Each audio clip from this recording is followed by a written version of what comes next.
Amazing. But today, we have a very great issue that needs to be tackled, and that is the issue of pornography that is available in these social networking applications and sites and apparatus. And the scourge or the menace is such that it has gone to those as young as 6 and 7 years of age, who have come up later on and confessed as to when they had started, astaghfirullah, what they might term lowering their gaze, when it was actually not lowering it. They will tell you, I was looking down at my phone. If what you were looking at was nude and unacceptable, wallahi, my brothers and sisters, it has an impact, and it leaves a mark in your brain, your heart. Your spirituality is damaged. It's like a Ferrari going into a wall. And believe me, even if it is repaired by panel beating, people would know, you would know, this car is damaged. It's no longer as it was. Keep yourselves away from it. Wallahi, it cannot bring about any goodness. Pornography will only damage you.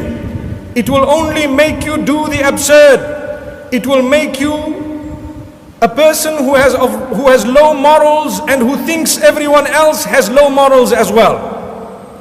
It will make you fed up of your status that Allah has given you as a male or a female, to the degree that what you might term to be adventurous in terms of developing a link with the same sex would actually be a contamination of your mind by the devil, something that is absolutely prohibited by Allah subhanahu wa ta'ala. There comes a time when Muslimin, people who are supposedly uttering the Shahada, La ilaha illallah, Muhammadur Rasulullah sallallahu alayhi wasallam, there comes a time when people who have uttered that Shahada, when they get hooked onto such dirt on their phones or on their laptops and tablets and so on, they begin to think of changing their gender. And some of them have gone ahead and tried it, and some of those have come back to regret when it is too late.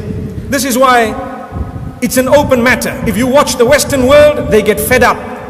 They get fed up of their lives, what is termed freedom. They are tired of exposing their bodies. They are tired of people praising them. Now they get a kick out of the same sex praising them.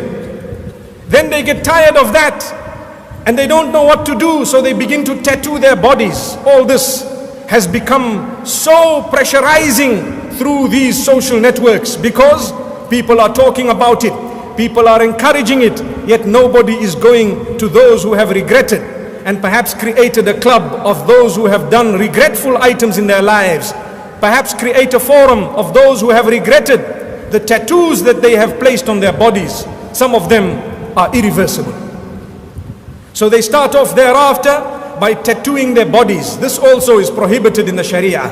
The body that you have, my brothers and sisters, is an amana from Allah subhanahu wa ta'ala. You are not supposed to be using it and doing what you want with it according to your whims and fancies, but it is according to the will of Allah. Whatever Allah has permitted is permissible.